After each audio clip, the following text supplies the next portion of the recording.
Aku berkata kepadamu, sesungguhnya, siapa yang masuk ke dalam kandang domba dengan tidak melalui pintu, tetapi dengan memanjat tembok, ia adalah seorang pencuri dan seorang perampok.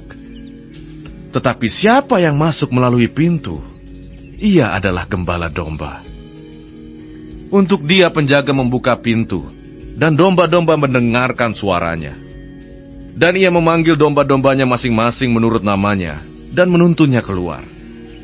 Jika semua dombanya telah dibawanya keluar, ia berjalan di depan mereka, dan domba-domba itu mengikuti dia, karena mereka mengenal suaranya. Tetapi seorang asing pasti tidak mereka ikuti, malah mereka lari daripadanya, karena suara orang-orang asing tidak mereka kenal. Itulah yang dikatakan Yesus dalam perumpamaan kepada mereka. Tetapi mereka tidak mengerti apa maksudnya ia berkata demikian. Maka kata Yesus sekali lagi, Aku berkata kepadamu, sesungguhnya, akulah pintu ke domba-domba itu. Semua orang yang datang sebelum aku adalah pencuri dan perampok, dan domba-domba itu tidak mendengarkan mereka. Akulah pintu. Barang siapa masuk melalui aku, ia akan selamat, dan ia akan masuk dan keluar dan menemukan padang rumput. Pencuri datang hanya untuk mencuri dan membunuh dan membinasakan. Aku datang supaya mereka mempunyai hidup dan mempunyainya dalam segala kelimpahan. Akulah gembala yang baik. Gembala yang baik memberikan nyawanya bagi domba-dombanya. Sedangkan seorang upahan yang bukan gembala dan yang bukan pemilik domba-domba itu sendiri, ketika melihat serigala datang, meninggalkan domba-domba itu, lalu lari, sehingga serigala itu menerkam dan mencerai-beraikan domba-domba itu. Ia lari karena ia seorang upahan, dan tidak memperhatikan domba-domba itu. Akulah gembala yang baik, dan aku mengenal domba-dombaku, dan domba-dombaku mengenal aku, sama seperti Bapa mengenal aku dan aku mengenal Bapa. Dan aku memberikan nyawaku bagi domba-dombaku. Ada lagi padaku domba-domba lain yang bukan dari kandang ini. Domba-domba itu harus kutuntun juga, dan mereka akan mendengarkan suaraku, dan mereka akan menjadi satu kawanan dengan satu gembala. Bapa mengasihi aku, oleh karena aku memberikan nyawaku untuk menerimanya kembali. Tidak seorang pun mengambilnya daripadaku, melainkan aku memberikannya menurut kehendakku sendiri. Aku berkuasa memberikannya, dan berkuasa mengambilnya kembali.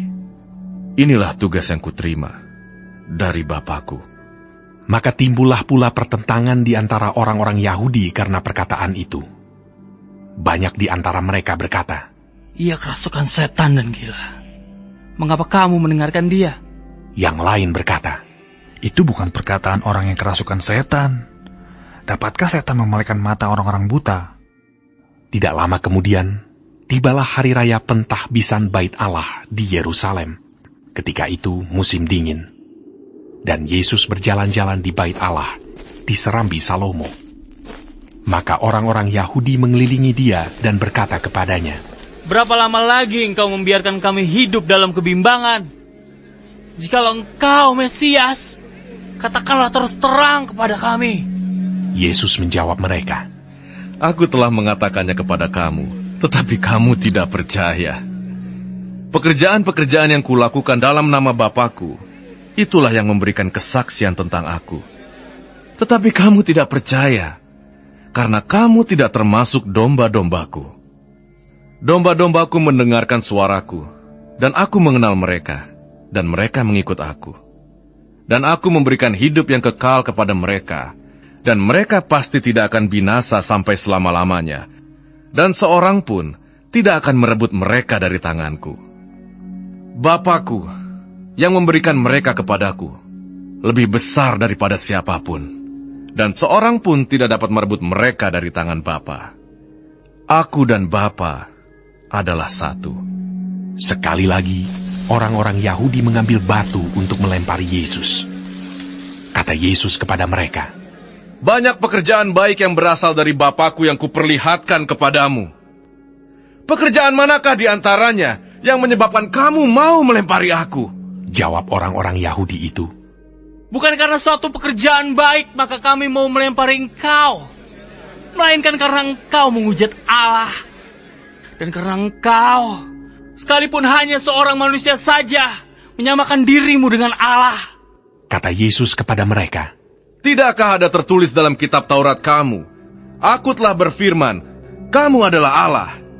Jikalau mereka, kepada siapa firman itu disampaikan, disebut Allah, sedang kitab suci tidak dapat dibatalkan, masihkah kamu berkata kepada Dia yang dikuduskan oleh Bapa dan yang telah diutusnya ke dalam dunia, engkau menghujat Allah, karena aku telah berkata, aku anak Allah. Jikalau aku tidak melakukan pekerjaan-pekerjaan Bapakku, janganlah percaya kepadaku. Tetapi jikalau aku melakukannya, dan kamu tidak mau percaya kepadaku, percayalah akan pekerjaan-pekerjaan itu, supaya kamu boleh mengetahui dan mengerti bahwa Bapa di dalam aku, dan aku di dalam Bapa. sekali lagi mereka mencoba menangkap Dia, tetapi Ia luput dari tangan mereka. Kemudian Yesus pergi lagi ke seberang Yordan, ke tempat Yohanes membaptis dahulu. Lalu Ia tinggal di situ. Dan banyak orang datang kepadanya dan berkata, Yohanes memang tidak membuat satu tanda pun. Tetapi semua yang pernah dikatakan Yohanes tentang orang ini adalah benar. dan banyak orang di situ percaya kepadanya.